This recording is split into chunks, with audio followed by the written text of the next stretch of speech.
Hello everybody, welcome back. Thanks for stopping by again. Today we're going to make a loaf of bread, and I'll go into detail why in a short bit with a what's called a poor man's Dutch oven. So without more needing to be said, let's get into it. So I'd like to add just one more thing. I've never made a loaf of bread in my life, so good, bad, or indifferent, we're going to share this experience together. Let's get going. Today we're going to bake a loaf of bread, and we're going to do it the easy way, or at least the easiest way I could find it online. This is a recipe that I found on YouTube, and I'm going to post a link to his page or his channel down below. This guy has a lot of recipes that are pretty easy to do, and pretty much anybody can figure it out and follow his directions. The way I came about this was about 3 weeks ago. Today's April 10th. When all this fiasco started, I went to the grocery store to pick up our usual weekly groceries, and the bread aisle was completely empty. The only thing that was left was some of the Hawaiian rolls, so I grabbed a pack of those so we could cut them in half and make some sandwiches if we needed to. After that, I came home, was surfing YouTube, and came across this channel, and this looked like a pretty easy loaf of bread to make. It's made with a poor man's Dutch oven. Now you may ask what a Dutch oven is. I don't have a clue, but we're going to do it here today. I'll show you how to do it, and hopefully you guys will give this a try at home. I'm going to put up a picture of the ingredients that are needed. It's just 4 ingredients here, and it took me a few weeks to find the flour and the yeast. Those were pretty bare on the shelves also, but within the last week I found the rest of the stuff I needed. We'll get started. So as you can see, I have my ingredients already measured out. I have my flour, I put my salt and yeast in here together, and I've got my water ready to go. These are the pans I'm going to use, and what we'll do once we're ready to put the dough in, we'll put the dough in one pan, and you put the other one on top of like that, and you put the whole thing into the oven for the baking time. So let's get started on mixing the ingredients. First to go in will be the water. And you want to use cool water if available. And now I'll put in my salt and my yeast together. And we're just going to use the handle into the spoon here to give this a mix.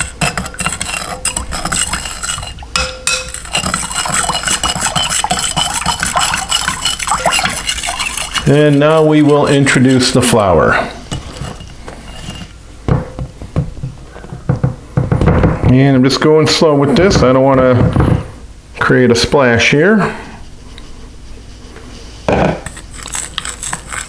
And now just gently introduce the flour into the mixture.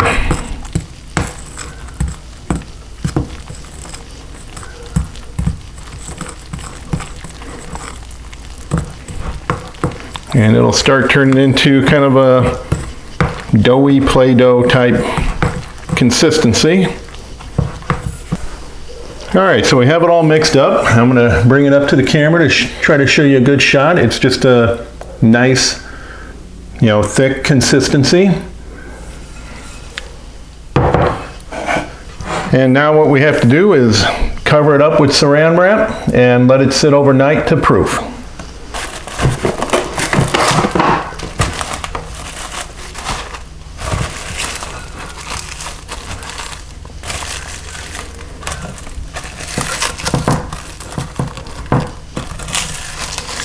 No need to knead the dough. That's all we need to do. We'll let it sit overnight.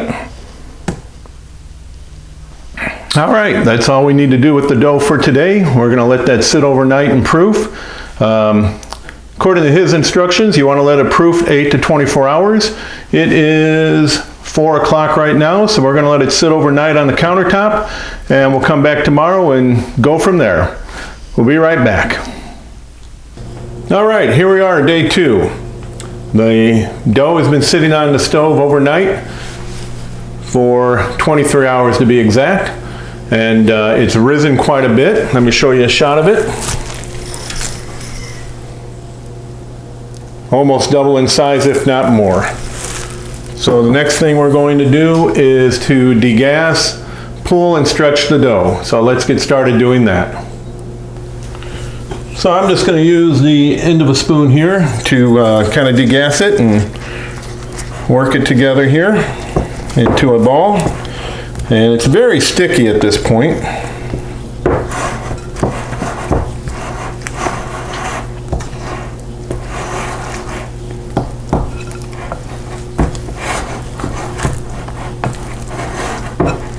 And we'll get it off the edges there, off the sides.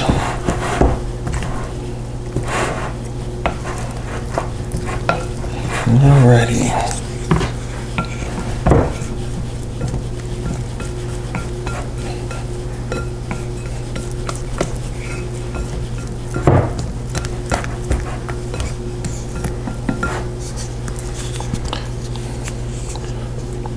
And what we're going to do next is to coat our pans. So I'm going to use 2 of these pans, and one will go on top of the other like so. And to hold them together, I've got these clips that you get at the office stores. So let me coat the bottom pan first.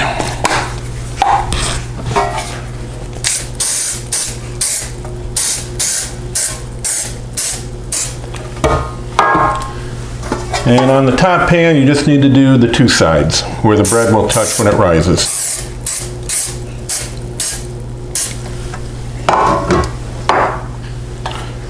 Now we're going to lightly dust the dough, help get rid of the stickiness.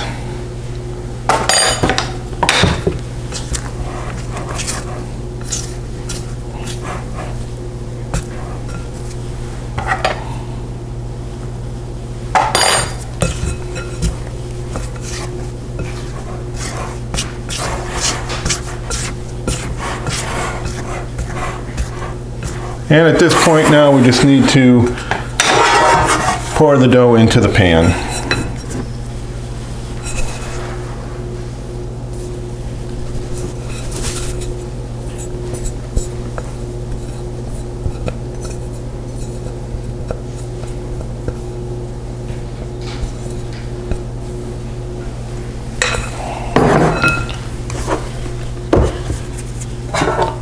Put my top pan on here, and we're going to let this proof for another 30 to 60 minutes in the pan. And while that's proofing, we will preheat the oven to 400 degrees. All right, we've got the oven at 400 degrees. The bread's been proofing for another about 35 minutes. I had it sitting here. So we're going to slide this into the oven, let it bake for 40 minutes, and we'll come back shortly. All right, the bread's been in here for 40 minutes at 400 degrees. We're going to pull it out, remove the top pan off of it, and then put the bread back in for another 5 to 10 minutes.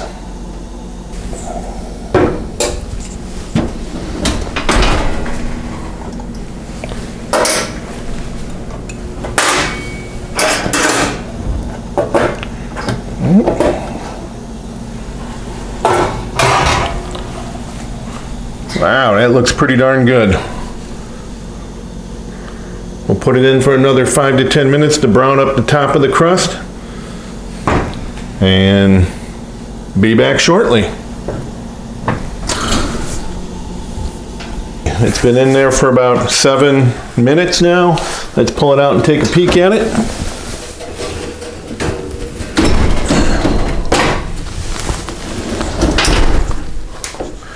Well, I think we're going to call that done today. All right, let's bring the bread over and take it out and see how it looks.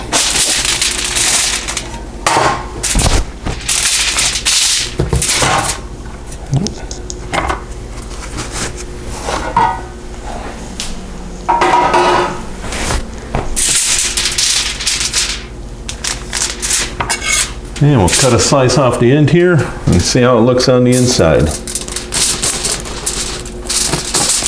Nice crispy crust. Still pretty warm on the inside.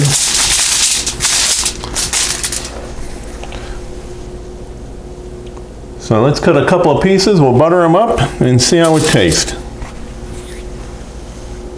One thing I wanted to add before we close this out is I did look up what a Dutch oven is. And it's strictly, or just a cast iron pot with a tight fitting lid that you can put food in and then put that into your oven to cook within the cast iron pot. The pans seem to do the job, just like the gentleman said that the other channel I got the recipe from, and I'm going to put a link to his channel down below. He has a lot of different recipes for easy breads and pizza crust and various other things. If it's something you're going to explore, I would recommend checking out his channel also. All right, we're going to close this video out here. Put up a picture of what the bread looks like, buttered and jellied. It was very tasty. The crust was a crispier crust, so you got to be prepared for that. Future plans for my bread making call for mixing in some raisins or maybe some chocolate chips. Give that a try, see how it goes. It was really a pretty easy recipe to follow and make. I'm going to post that recipe here at the very end so you guys will have all the ingredients you need. And definitely be worth giving a try. So thanks for stopping by my channel again. I appreciate you spending part of your day with me. Take care and stay safe. Bye-bye.